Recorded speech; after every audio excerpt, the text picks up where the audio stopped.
Pesona si gadis desa, episode 16, kata motivasi. Setelah acara belajar bersamanya selesai, Luri menjamu Galang dengan beberapa cemilan yang dia buat bersama para pelayan. Mereka berdua sibuk membahas tentang rangkaian kompetisi yang akan diadakan 2 minggu lagi. Luri, menurutmu siapa di antara kita berlima yang akan mendapatkan beasiswa itu? Tanya Galang sambil mengaduk-aduk minuman di gelasnya. Luri diam berpikir.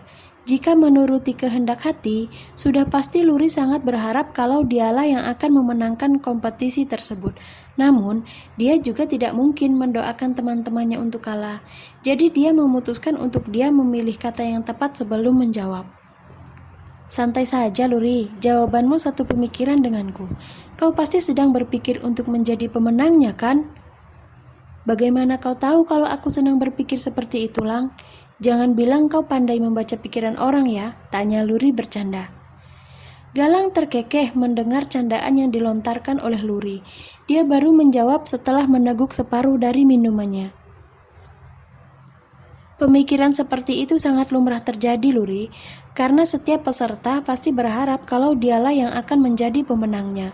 Begitu juga dengan kita berdua, kau pasti tidak mau sampai tidak lolos saat kompetisi nanti, kan? Luri menganggukkan kepala setelah mendengar perkataan Galang. Ya, untuk bisa mendapatkan beasiswa itu memang diharuskan untuk bisa lolos dari semua kompetisi yang diadakan oleh pihak sekolah. Jadi sangat wajar kalau para pesertanya sangat berharap untuk bisa menang. Wah, sedang ada tamu ya? Galang dan Luri menoleh ke belakang. Terlihat di sana ayahnya Luri yang duduk di kursi roda tengah didorong oleh perawat mendekat ke arah mereka. Luri yang melihat hal itu pun bergegas membantu. Dia kemudian mengenalkan Galang pada ayahnya. Ayah, kenalkan ini Galang, teman sekelasku. Luyan menatap ramah ke arah pria yang menjadi teman sekelas putrinya. Dia tersenyum ketika Galang menunduk hormat ke arahnya. Halo Paman, selamat sore. Aku Galang, teman sekelas Luri. Ucap Galang memperkenalkan diri. Selamat sore juga Galang. Ayo silakan duduk. Galang mengangguk. Dia kembali mendudukkan bokongnya ke sofa lalu melirik ke arah Luri yang dengan begitu telaten memijit bahu ayahnya. Pemandangan hangat tersebut membuat rasa suka Galang kian membesar. Selain cantik dan lemah lembut, ternyata Luri adalah sesosok gadis yang penuh bakti pada orang tuanya. Gadis ini sama sekali tidak terlihat malu meski mempunyai ayah yang cacat. Kalian sedang belajar bersama? Tanya Luyan sambil memperhatikan buku-buku yang masih tergeletak di atas meja. Iya ya, aku dan Galang sedang belajar bersama untuk mempersiapkan diri menjelang kompetisi di sekolah, jawab Luri sambil terus memijit bahu ayahnya. Kompetisi apa? Setahu ayah kau tidak pernah mengatakan hal ini sebelumnya. Kompetisi untuk memperebutkan beasiswa kuliah ke luar negeri, Paman. Kebetulan aku dan Luri terpilih menjadi 5 besar, dan 2 minggu lagi kompetisinya akan segera dimulai, jawab Galang. Luyan langsung mendongak. Dia menatap wajah putrinya dengan penuh bangga. Luri, putri keduanya ini sejak dulu memang selalu berprestasi di sekolah.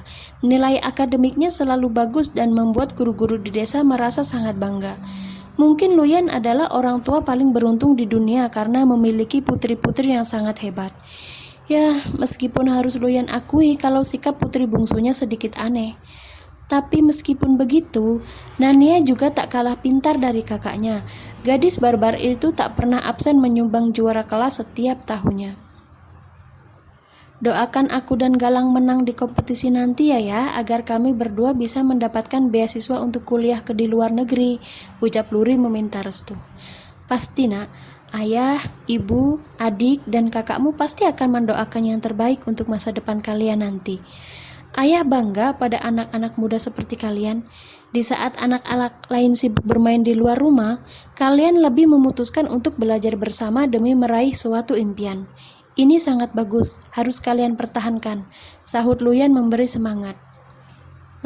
Paman, bisakah Paman memberikan kata motivasi untuk kami berdua agar kami bisa lebih semangat lagi dalam mengejar cita-cita? Tanya Galang tak ragu meminta nasihat dari ayahnya Luri. Pertanyaan yang sangat bagus, Galang, jawab Luyan dengan raut wajah puas. Usaha dan keberanian tidak akan pernah cukup tanpa arah dan perencanaan yang matang. Artinya, kita harus menentukan langkah yang tepat sasaran untuk menyongsong masa depan kita. Seperti yang sedang kalian lakoni sekarang, memenangkan kompetisi beasiswa ini mungkin adalah salah satu jalan untuk meraih kesuksesan kalian nanti.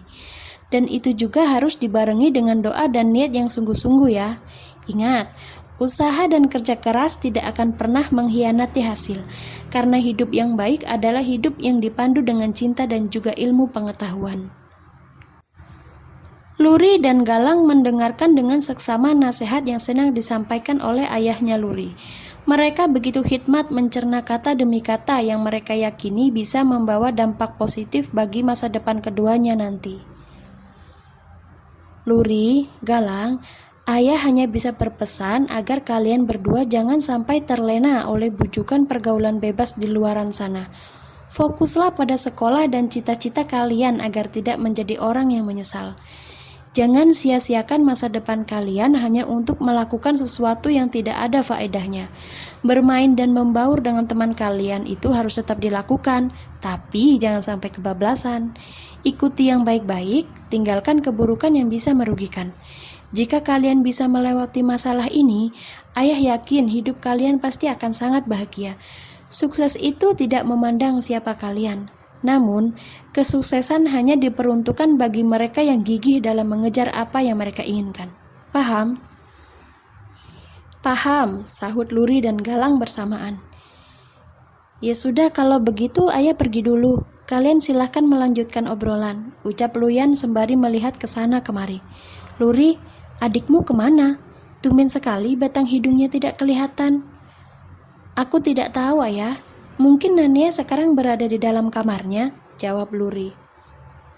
Oh, baguslah kalau adikmu ada di dalam kamar. Setidaknya dengan begini acara belajar kalian tidak terganggu. Setelah berkata seperti itu, Luyan meminta perawat agar membawanya kembali ke dalam kamar. Dia sama sekali tidak menyadari kalau saat ini ada seorang gadis nakal yang sedang mengintip dari sisi jendela luar. Nania, dia benar-benar mengawasi kakaknya sambil membawa palu dan satu buah paku besar di tangannya.